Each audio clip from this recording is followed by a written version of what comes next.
৮০ বছর বয়সে মারা গেলেন বিশিষ্ট অভিনেতা তমাল রায়চৌধুরী। এনাকে কমবেশি সবাই চেনেন। ইনি বহু প্রবীণ একজন অভিনেতা। বহু বছর ধরে টলিউড ইন্ডাস্ট্রিতে বিভিন্ন সিনেমা, থিয়েটার, সিরিয়াল সবেতেই অভিনয় করেছেন। বিশেষ করে 'চিরদিনই তুমি যে আমার' সেই যে রাজ চক্রবর্তীর সেই এপিক কাল্ট সিনেমা, তাতে যে প্রিয়াঙ্কার বাবার পার্টটা করেছিল, ইনি হলেন সেই তমাল রায়চৌধুরী। এছাড়াও 'চাঁদের পাহাড়ে' দেবের যে শঙ্কর চরিত্রটি ছিল, তার বাবার পার্টটাও ইনি করেছেন। চ্যালেঞ্জ করেছেন, বহু সিনেমা করেছেন। তথাগত রায়চৌধুরী ভটভটি নামক একটি সিনেমা করেছেন এবং লাস্ট একটি মুভি রিলিজ হওয়ার অপেক্ষায় রয়েছে। ঘুমের মধ্যেই তিনি হৃদরোগে আক্রান্ত হয়ে রাত ৩:৩০ নাগাদ ৯ মার্চ সকালে মারা গেলেন। মানে ভোর রাতের দিকে। অ্যাকচুয়ালি ঘটনাটা ঘটেছে ভোর রাতের দিকে।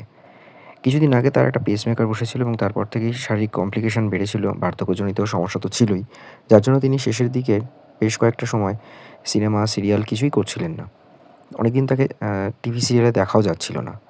তবে এটা মানতেই হবে যে এই বিশিষ্ট প্রবীণ অভিনেতা খুবই আ জলি ছিলেন। সবার সাথে মিলেমিশে অভিনয় করতেন। তার মধ্যে বন্ডিংটা খুব ভালো ছিল। সেজন্যই তার শেষ যাত্রায় টলিউড ইন্ডাস্ট্রির প্রায় সবাই চলে এসেছিলেন তাকে শ্রদ্ধা জানাতে। প্রসেনজিৎ চট্টোপাধ্যায়, ঋতুপর্ণা সেনগুপ্ত, দেবদূত সবাই এসেছিলেন। তার ছেলেও কিছু বক্তব্য রেখেছে। এটা সামঞ্জস্য রেখেই বলা ভালো যে তমাল রায়চৌধুরী কিন্তু একজন খুব উঁচু মাপের অভিনেতা ছিলেন, যিনি থিয়েটার, নাটক, সিরিয়াল, সিনেমা সব একসাথে করতে পারতেন। কয়েকশো তার কাজের নমুনা রয়েছে, যেগুলো বোঝা যায় যে তিনি কত ভালো মাপের একজন সৃষ্টিশীল শিল্পী ছিলেন। এটা মানতেই হয় যে তমাল রায়চৌধুরী কিন্তু মূলত নেগেটিভ রোল করতেন, তবে পরের দিকে বেশ কিছু ভালো পার্টও করেছেন। যেগুলো থেকে বোঝা যায় তার অভিনয় দক্ষতা কোন লেভেলের ছিল। পেসমেকার বসানোর জন্যই তার হয়তো কিছু কমপ্লিকেশন আরও বেড়েছিল, যার জন্যই রাত ৩:৩০ নাগাদ ঘুমের মধ্যেই তিনি চলে গেলেন।